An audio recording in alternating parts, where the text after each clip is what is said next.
En secteur ce soir, l'heure du bilan reçoit le ministre de l'Information et de la Communication, un département stratégique et transversal au cœur de la gouvernance publique, de l'accès à l'information, de la communication gouvernementale et de la modernisation des médias publics.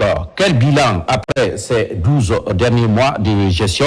Quelles réformes engagées? Quels résultats concrets pour les professionnels des médias et pour les citoyens? Et quelles priorités pour les mois à venir? Autant de questions que nous poserons ce soir au ministre Fana Souma dans un esprit d'écoute, de rigueur et de responsabilité. Monsieur le ministre, bonsoir et bienvenue dans l'heure du bilan. Bonsoir David. Bonsoir. Avec moi sur ce plateau, Tcherno Amadou Bonnet Camara, bienvenue Bonnet. Merci. Avant de commencer, monsieur le ministre, si vous acceptez, nous allons projeter cette vidéo pour parler des temps forts, des activités que vous avez menées durant les 12 derniers mois à la tête du département de l'information. Nommé en mars 2024, ministre de l'Information et de la Communication, puis reconduit à la tête du département en juillet 2025 par le président de la République, Mamadi Doumbouya, Fana Souma est un véritable produit de ce département qu'il connaît très bien pour avoir gravi tous les échelons à la RTG. Connaissant donc les principaux défis du ministère, il s'est, dès sa prise de fonction, fixé pour objectif principal l'accès à l'information partout en Guinée. Régulièrement, sur le terrain en région, il a procédé à la relance de plusieurs sites de diffusion, longtemps abandonnés avec une situation qui empêchait des millions de Guinéens d'accéder au programme de la RTG. C'est ainsi que dans les zones comme Labé, Sigiri, Kourouza, Farana, les investissements réalisés ont permis le retour des signaux de la radiodiffusion-télévision guinéenne après plus de 10 ans d'interruption par endroit. La réhabilitation du site de diffusion de Kakoulima après d'importants travaux a permis le retour des programmes de la RTG, de la RKS et de la radio rurale de Kindia dans toute la région côtière. Le succès de ce programme réside aussi dans le fait pour les familles modestes de pouvoir enfin accéder au programme de la RTG gratuitement sans passer par un fournisseur d'images, soit avec de simples antennes TV ou à travers des freebox. Parallèlement aux efforts de relance des sites de diffusion, des succès sont aussi enregistrés dans la redynamisation des radios rurales, ces radios de proximité au cœur des communautés villageoises et qui diffusent principalement en langue nationale. À son arrivée, seules 22 des 35 radios existantes émettaient. Suite aux actions entreprises, toutes les 35 radios rurales ont été réhabilitées, équipées et relancées. 4 nouvelles stations de radio rurales sont en outre créées à Banco, à Lola, à Sabadou Baranama et à Kourémali pour désenclaver médiatiquement les zones le long de la frontière avec la Côte d'Ivoire et le Mali notamment. Préoccupé par la modernisation des médias publics, Fana Souma a lancé un important programme d'acquisition d'équipements à la pointe de la technologie pour équiper la RTG. Parmi les actions d'envergure menées, on note également le développement de la formation à destination des journalistes et techniciens de la presse publique et privée à travers le centre de formation du ministère et le fonds d'appui au développement des médias. Convaincu de la nécessité de favoriser une mutation à l'agence guinéenne de presse et au quotidien national Oroya, le ministre Fana Souma encourage le développement de plateformes numériques de ces deux médias pour leur adaptation au contexte mondial dans le développement des médias. Autant d'actions qui font de Fana Souma un ministre dynamique, acteur majeur de la mise en œuvre de la vision du président de la République, Mamadi Doumbouya, en matière d'information et de communication. Avec le programme Simandou 2040, le ministère de l'Information et de la Communication occupe un rôle stratégique dans la compréhension du méga projet Simandou, son évolution, son impact et dans la consolidation de l'unité nationale. Voilà, monsieur le ministre, on vient donc de suivre cette vidéo qui fait un ramassé des principales activités que vous avez menées. Mais globalement, sur ce plateau maintenant, vous êtes face aux téléspectateurs. Quelles sont les actions phares que vous avez menées et quelles sont les actions pour lesquelles vous êtes surtout fiers ce soir? Merci David. Vous savez que j'ai pris fonction dans un contexte complexe où la radio nationale ne couvrait pas presque toute la capitale. Ça veut dire que à l'intérieur du pays déjà n'était pas écoutée, où la télévision n'était pas, ne couvrait pas entièrement le pays. Mais je répondais à un défi, à un appel du chef de l'État, qui m'a dit d'aller mettre la radio et la télé partout sur le territoire national. Donc c'était un grand défi. J'ai constaté que la radio nationale ne couvrait pas tout le pays. J'ai constaté aussi que les sites de diffusion étaient presque abandonnés. J'ai constaté aussi que la télé ne pouvait pas aller à l'intérieur du pays. C'était un grand défi. La RTG2, quand j'arrivais, s'est arrêtée. Pourquoi? Parce qu'une nuit, tout a été emporté. Donc il n'y avait presque rien. Mais c'était un grand défi. Il fallait donc relever le défi pour que les téléspectateurs puissent regarder leur télé. Et puisque également les 200 travailleurs qui se trouvaient à la RTG2 puissent trouver du travail. C'était très difficile à l'époque. Que faut-il faire? Si vous avez constaté, quand j'arrivais, la radio nationale avait un problème de confort d'écoute. Pourquoi? Parce que quand vous écoutez la radio nationale, vous ne trouvez aucun plaisir. Nous avons mis en place ce qu'on appelle... un peu brouillé par l'endroit des fois. Oui, exactement. Il fallait donc mettre un appareil qui traite le son. Parce qu'il fallait vraiment avoir le confort d'écoute pour que les auditeurs puissent écouter leur radio convenablement. Donc si on a essayé de mettre en place cet équipement, et ça a donné un confort d'écoute extraordinaire. Aujourd'hui, je pense que vous êtes très fiers de votre radio parce que vous l'écoutez un peu partout à travers le pays. Également, la télévision. Nous, RTG2 était arrêté, où il n'y avait pas d'équipement, tout était abandonné. Nous avons commencé le travail parce qu'il fallait absolument relever le défi et trouver des moyens pour qu'on puisse mettre en place cette télévision. On avait quelques équipements que Canal, notre partenaire, nous a offerts à l'époque, mais qui étaient à la RTG1 précisément, qui n'étaient pas installés. Donc il fallait essayer d'installer cet équipement et trouver d'autres équipements pour mettre en service cette télévision. La RKS, qui était à la RTG2, s'était abandonnée. Ça n'existait plus. Mais il fallait réveiller. Il fallait donner du travail à 200 et quelques travailleurs. Nous avons donc essayé, petit à petit, de trouver des équipements, par ici, par là, à la RTG1, et puis d'autres équipements qu'on a achetés pour réveiller cette radio également, la RKS, aujourd'hui qui fait la fierté d'ailleurs. Parce qu'avant, la RKS se limitait juste à Kaloum. C'est-à-dire qu'à l'intérieur, vous ne pouvez pas écouter. Mais aujourd'hui, vous écoutez la RKS à travers tout le pays. Donc voilà quelques acquis qu'il a ressortis. Et également, les radios rurales.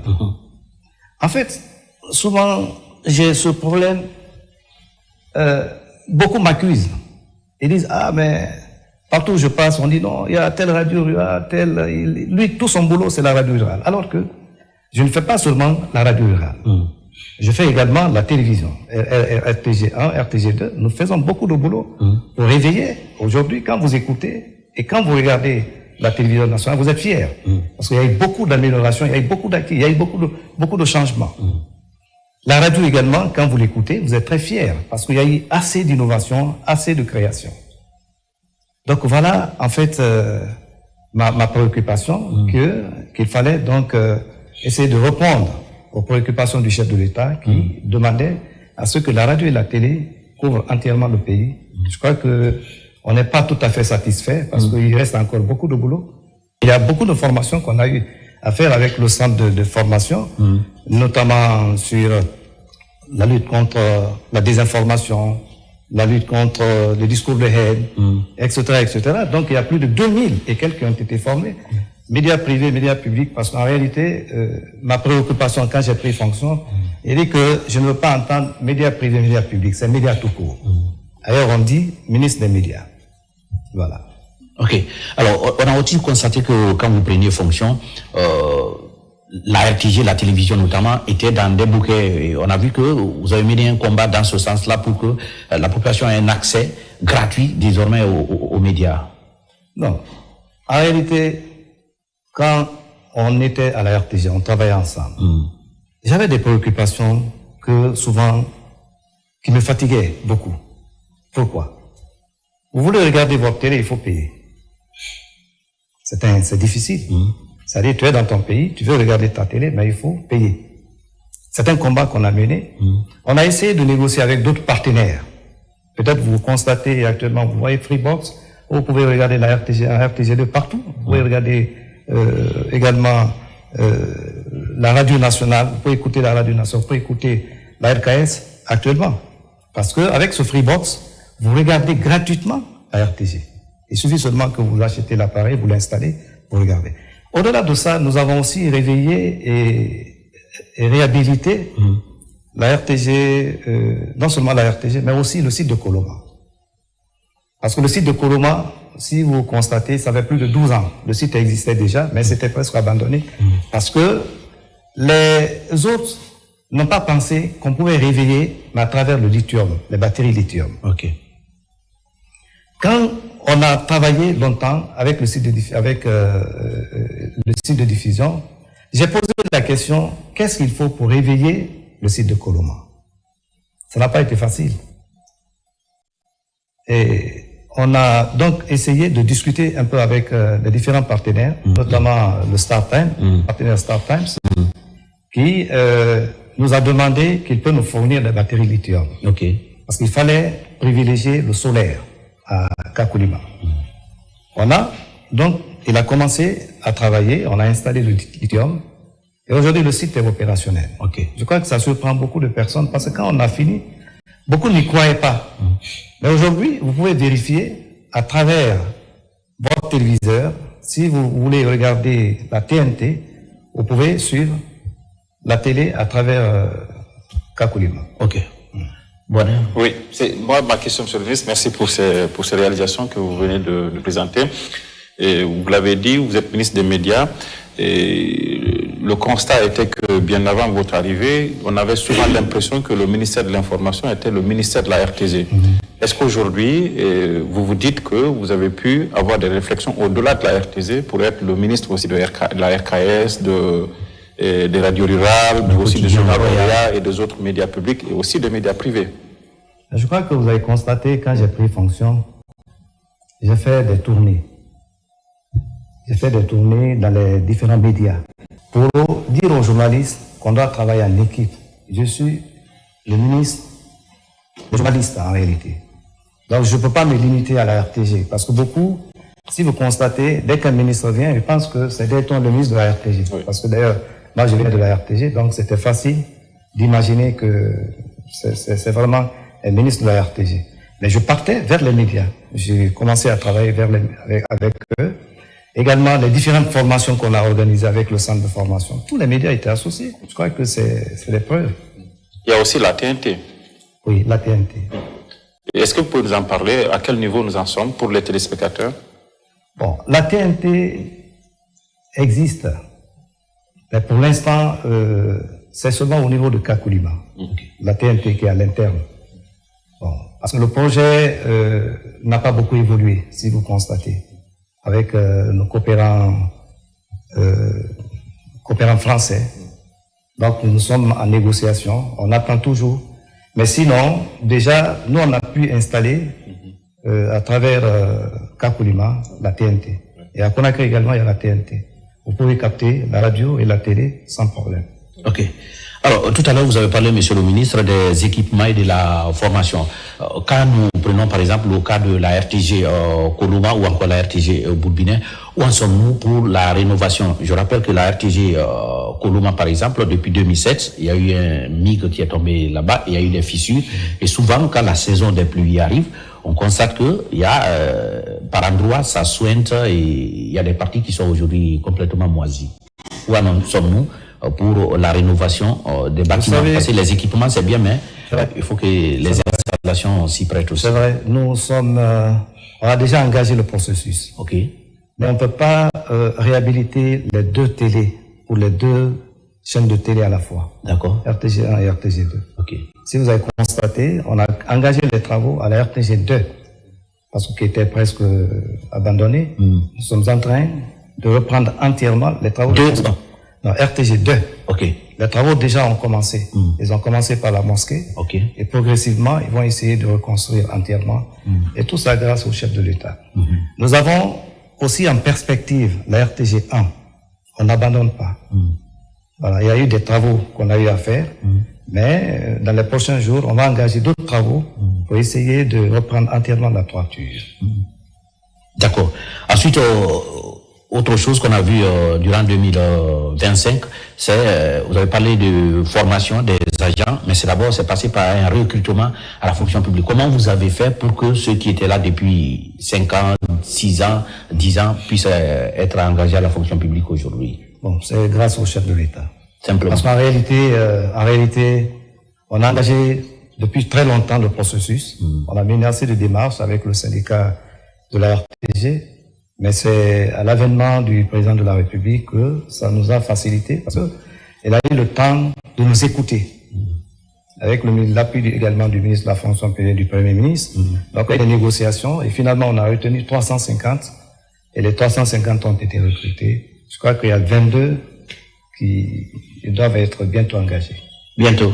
Oui. Monsieur le ministre, on vous a vu aussi sur le projet de stratégie nationale de communication. Est-ce que vous pouvez nous en parler, où vous en êtes, et pourquoi pensez-vous qu'il faut qu'on se dote de ce document?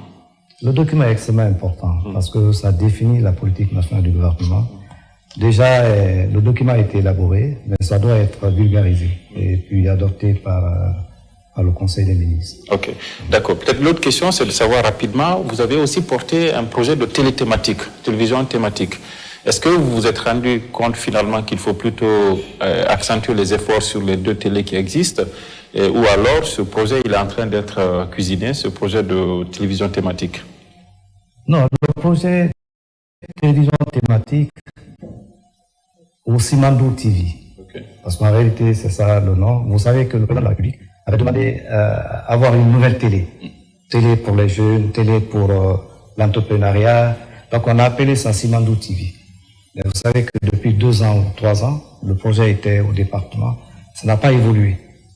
À notre arrivée, on a essayé de mettre une plateforme, créer une plateforme. Et la plateforme existe actuellement. Vous pouvez suivre la plateforme sur le web.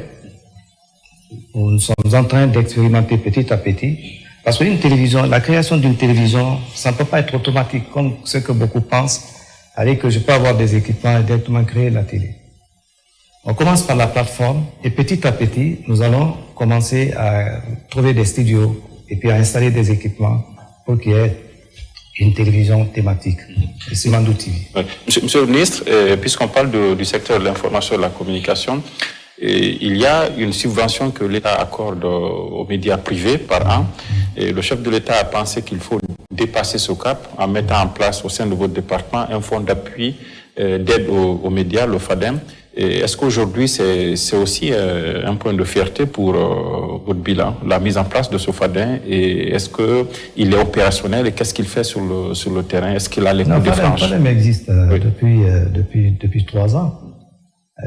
FADEM existe depuis 3 ans. FADEM développe beaucoup d'activités en matière de formation, en matière d'appui, beaucoup d'appui aux médias.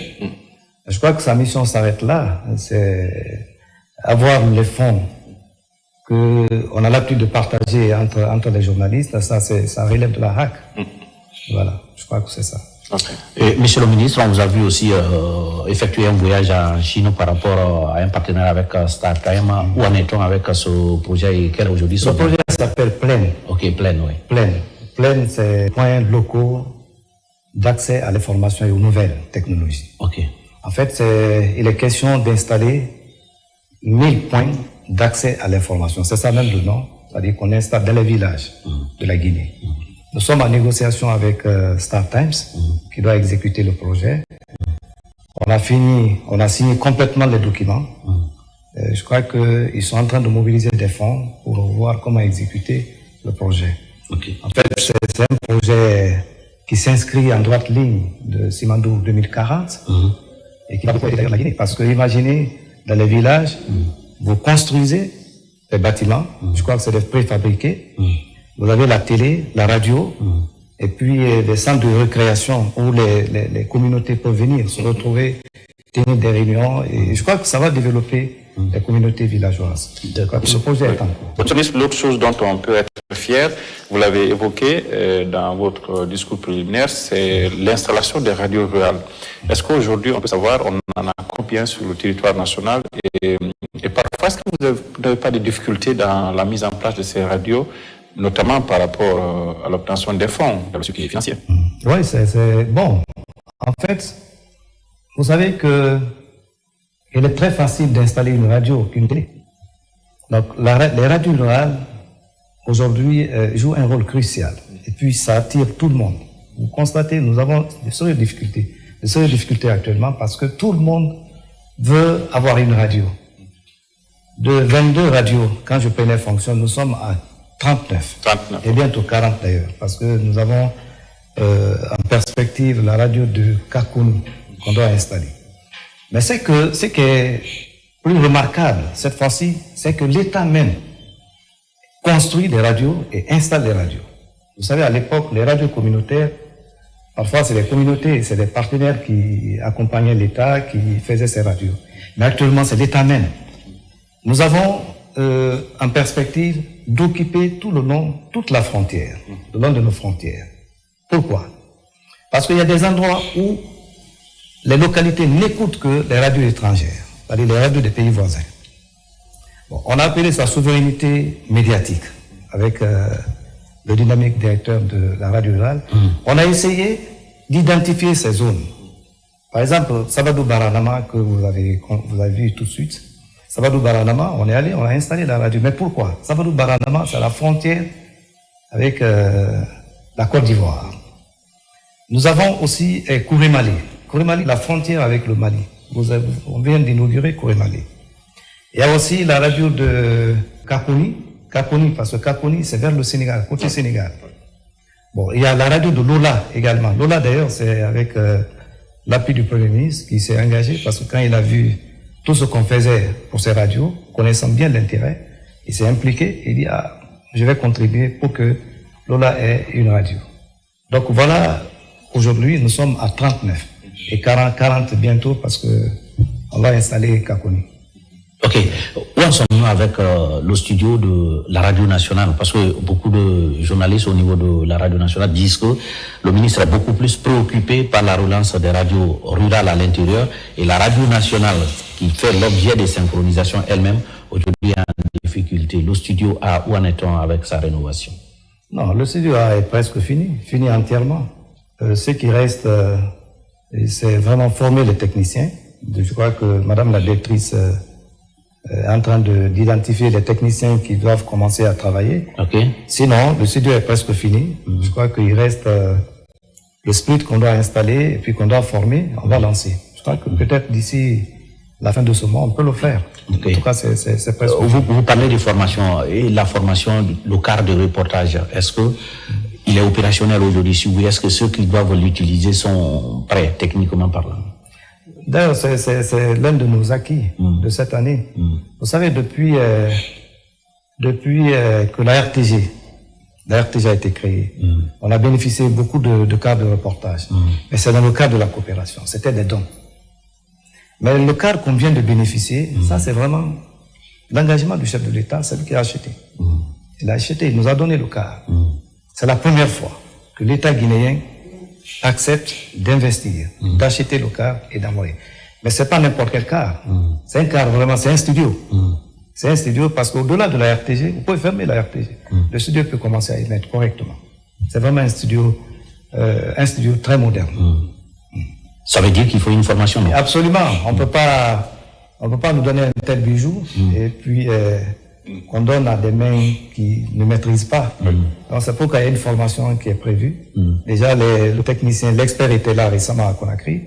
Il a formé quelques techniciens, ils ont fait l'installation. C'est-à-dire que parce qu'il fallait installer entièrement le studio. Il y a quelques équipements qui n'étaient pas installés. Donc il est venu, il a repris complètement, ils ont installé ces équipements. Je crois que le cadre de reportage est presque prêt. La formation va commencer dans quelques jours. Dans quelques jours. Vous savez, on est avec un patron qui parle moins, mais qui agit. Le président... Monsieur le ministre, vous avez parlé tout à l'heure de souveraineté informationnelle. De souveraineté médiatique. Médiatique, voilà, c'est très important. Vous avez installé des radios, il y a aussi la formation à travers le centre de formation ici des journalistes sur le discours de haine, la lutte contre la désinformation.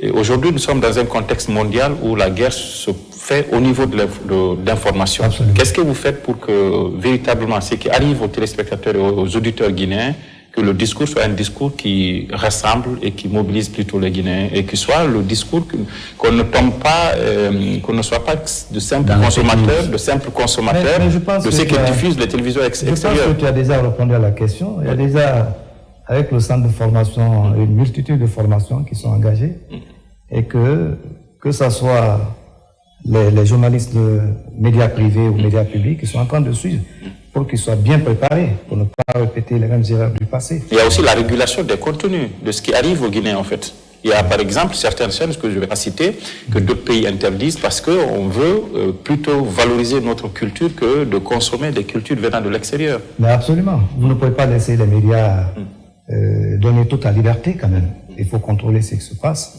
Les éléments qui sont diffusés, il faut les regarder, il faut les apprécier. Ils sont vraiment...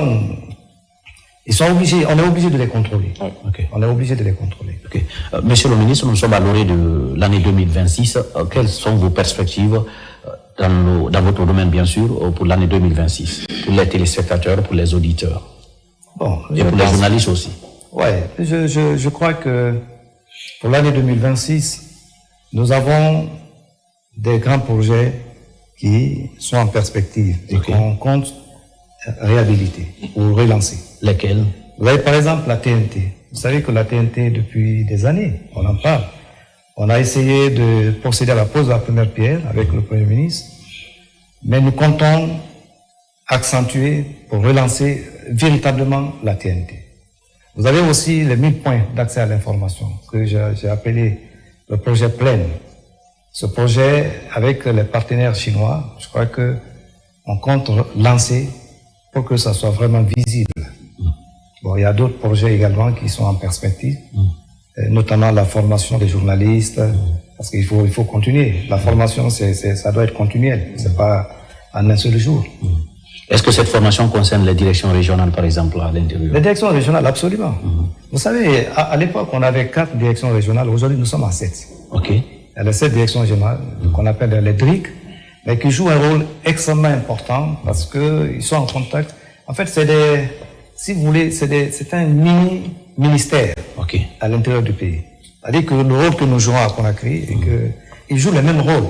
Ils contrôlent les médias, quand une télé ne passe pas, ils contrôlent. Quand la radio ne passe pas, ils sont vraiment préoccupés par tout ce que nous faisons. D'accord.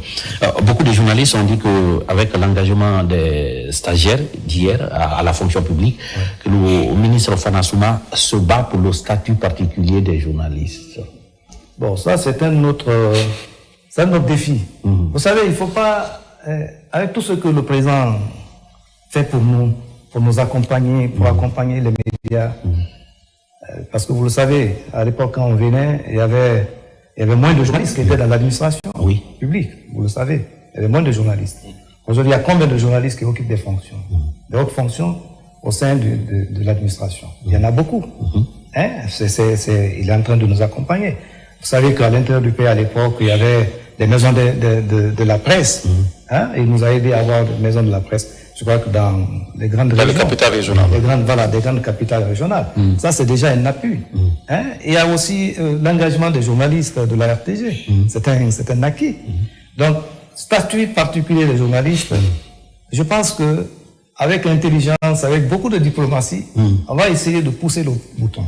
Mais on ne peut pas imposer. Non, on sait que ça se fera pas par un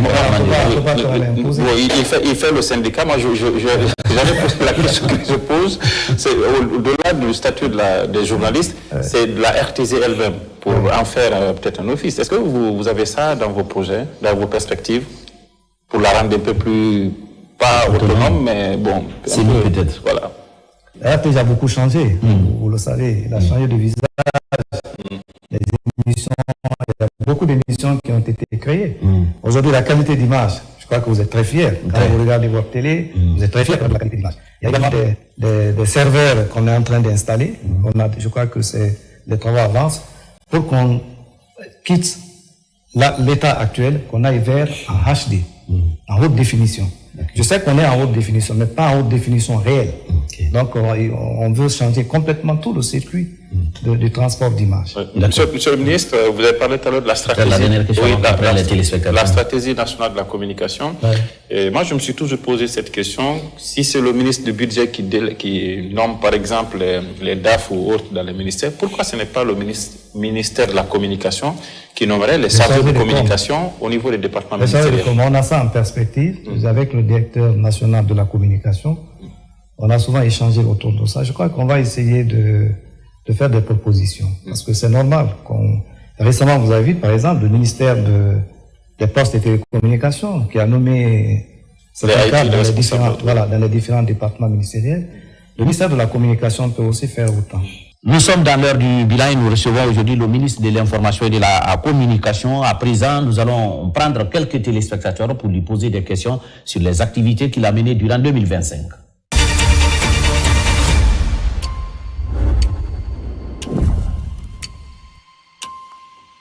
La première question, Monsieur le ministre, elle est posée par le citoyen Mohamed Souma, à Dubrika. Compte tenu du rôle très important que jouent les radios rurales dans la vie des communautés, il serait opportun d'envisager la mise en place d'un site web dédié à la radio rurale afin de renforcer sa visibilité au niveau national et international, surtout au regard de l'avancée des nouvelles technologies de l'information et de la communication. C'est une remarque et une suggestion à la fois. Et qu'est-ce que vous en dites? Ouais, je crois que la question vient à propos. Déjà, le département, depuis 6 mois, nous sommes en train de concevoir cette plateforme. On est très en avance. Et certainement, il n'a pas encore l'information, mais on va commencer par les 7 radios régionales. Ok. Les 7 radios régionales. La plateforme avec la Direction nationale de services de diffusion, le projet est déjà conçu. Le projet est conçu et le financement dans quelques jours. On va essayer de lancer les 7 radios régionales. Okay. Donc la plateforme existe. On va les doter d'un site web. Un site web, okay. Un site web effectivement. Okay. C'est-à-dire que ce qui se passe, parce qu'en réalité, c'est un projet qui est extrêmement important. Vous savez que nos compatriotes qui sont à l'étranger ne peuvent pas, par exemple, écouter la radio rurale. Mais avec ce site web, vous pouvez, à travers le monde, écouter votre radio. Par exemple, si je veux écouter la radio de Cancan, je rentre, je clique, j'écoute la radio de Cancan. En fait, c'est comme ce qu'on a fait pour la RTG, le streaming de la RTG. Parce que quand on a fini complètement les travaux de la RTG, on a mis en place un streaming, une application mobile, où tu peux regarder, écouter la radio et la télévision à travers le monde. Ça existe, oui. rtgguinée.info. Voilà. C'est la même chose qu'on veut développer pour les radios rurales, qui est vraiment une plateforme pour que nos partenaires et nos compatriotes qui sont à l'étranger puissent écouter les radios. Je crois que ça va être très intéressant. Vous avez dit que vous commencez par les radios rurales. On a déjà commencé. Pour les autres radios, ça pourrait prendre... Est-ce qu'on peut s'attendre à mi-2026 Quelle radio? Vous avez dit que c'est la priorité, d'abord, c'est les 7 radios régionales. Voilà, on va progressivement. Oui. C'est-à-dire que c'est vraiment un projet pilote. D'accord. On engage et puis on vérifie. Petit à petit, on essaye d'élargir. Comme ce qu'on fait pour... Vous savez que les radios rurales ont commencé par 2 radios. Après, on est allé à 4. Et aujourd'hui, nous sommes à combien? À près de 40. Voilà. Oui. Non, on va progressivement. Je crois que petit à petit, on va essayer de changer. D'accord. Abou Kamara Akoya demande, avec l'insuffisance d'énergie ou son absence, comment vos services fonctionnent-ils? C'est intéressant. Vous savez, on ne peut pas dire qu'on est très en avance, mais il y a des petits projets qu'on a commencé il y a très longtemps. Quand nous avons fait le constat, le fonctionnement des radios rurales, on a constaté que l'un des problèmes qui fatigue ces radios, c'est le problème d'énergie. Donc, nous avons essayé de privilégier le solaire. Aujourd'hui, la plupart des radios rurales qu'on installe, c'est avec le solaire. Donc, il y a moins de problèmes. Même s'il y a le courant, le solaire devient d'accord. Donc, la coupure ne peut pas être possible. Alors, il y a aussi que certaines radios à l'intérieur du pays, pour aller dans le même sens que la question du téléspectateur ou de l'auditeur de Koya, quand il y a des fois les grandes pluies, il y a des éclairs et ça endommage des fois les équipements. Qu'est-ce que vous avez pris comme disposition pour éviter ce genre de dérapage des fois? On a appelé ça le renforcement de la maintenance. Ok. Vous savez, actuellement, il y a déjà une équipe qui est sur le terrain, qui est en train de protéger nos sites de diffusion. Okay. Et les sites de diffusion et les radios rurales, ils essayent. L'équipe est déjà sur le terrain depuis, je crois, 1 semaine ou 2 semaines. Ils sont en train de renforcer ces sites de diffusion parce qu'il faut les protéger. D'accord. Et on a eu un cas malheureux à Kéréouani. Vous l'avez vu récemment à Kéréouani. Parce que Kéréouani, il y a eu éclair et tout est parti. Tout a été bousillé. Tout a été bousillé. Mais nous avons, avec l'appui des partenaires et puis le gouvernement, nous avons essayé de relancer Kéréouani. Vous avez vu avec les équipements très performants qu'on vient d'installer. Et c'est vraiment une radio new look.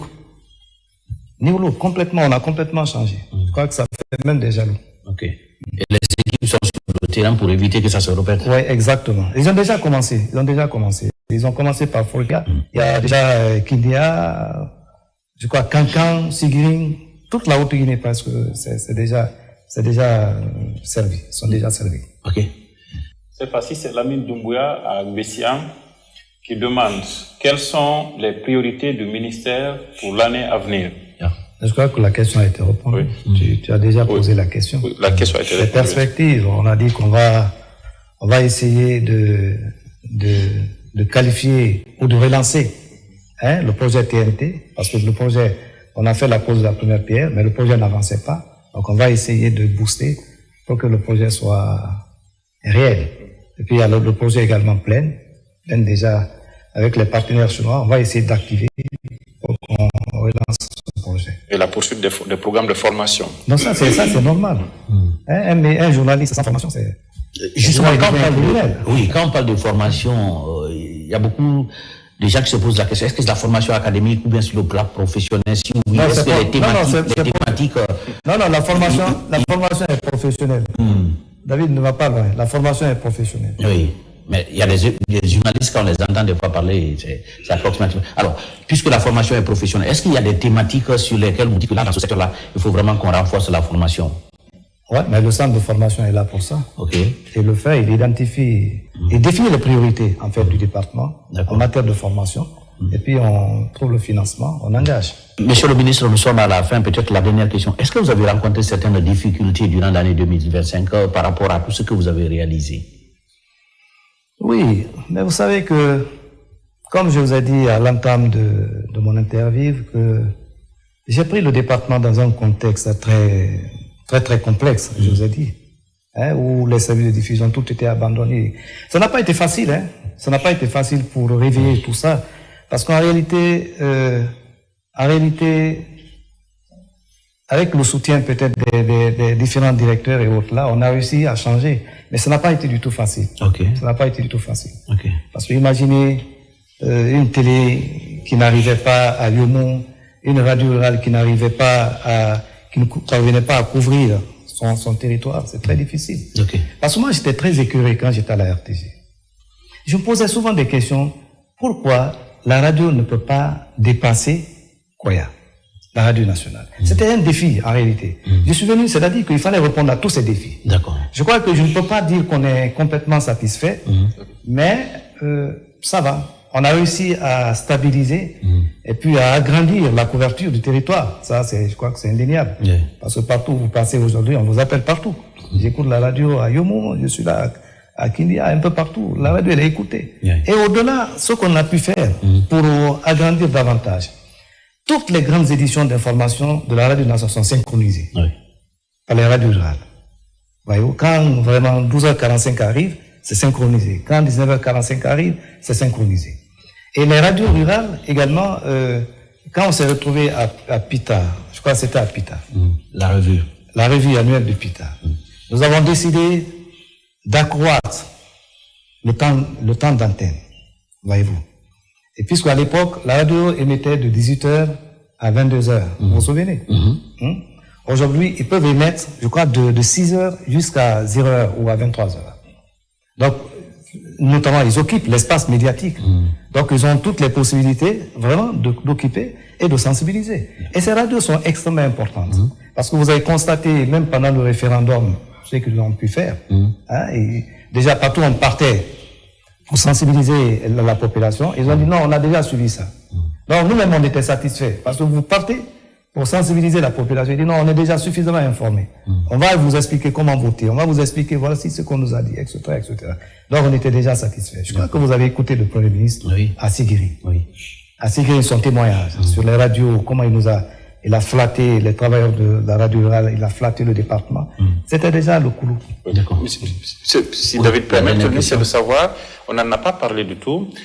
On est à un moment aussi de refondation. Qu'est-ce que vous faites pour dans l'élaboration du projet de loi sur la liberté de la presse, en tout cas des lois qui résistent l'accès à la presse? Ça existe déjà au département. Je crois que le conseiller national chargé des réformes, dans les prochains jours, va inviter les différents acteurs pour échanger autour. C'est déjà élaboré. Il est question maintenant de vulgariser. D'accord. On va le faire dans les prochains jours. Et une question qu'on a posée à tous vos prédécesseurs, il y a une amélioration, mais il reste toujours une question qu'il faut poser quand on a le ministre de l'Information. Oui. C'est la confiance que les Guinéens doivent avoir en leur télévision nationale. Est-ce qu'aujourd'hui, elle est un peu plus ouverte aux voix dissonantes? Mais la question... Est-ce qu'elle est aujourd'hui, la RTZ, elle est ouverte? Non, aujourd'hui, il n'y a pas d'opposants, mais aux voix dissonantes. Non. Peut-être moi, j'ai même des difficultés parfois. Parce que quand j'écoute Grand Angle, j'ai des difficultés. Oui. Ça résume tout. Parce que vous trouverez des débats contradictoires. Oui. Ou, si par exemple on me demandait, j'ai dit non, ne le fais pas. Oui. Mais ils foncent.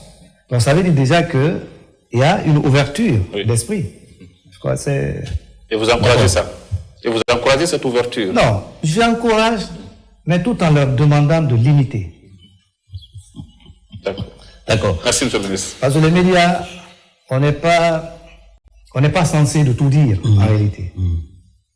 Il faut savoir ce que tu dois dire et ce que tu ne dois pas dire. C'est important. D'accord. Parce que ce n'est pas des radios de 1000 collines, quand même. D'accord. Monsieur le ministre, nous sommes à la fin de l'heure du bilan. Est-ce que vous avez un dernier mot? Et vous avez parlé des difficultés, mais certainement, vous n'avez pas manqué de l'accompagnement du chef de l'État et du Premier ministre, chef du gouvernement. Non.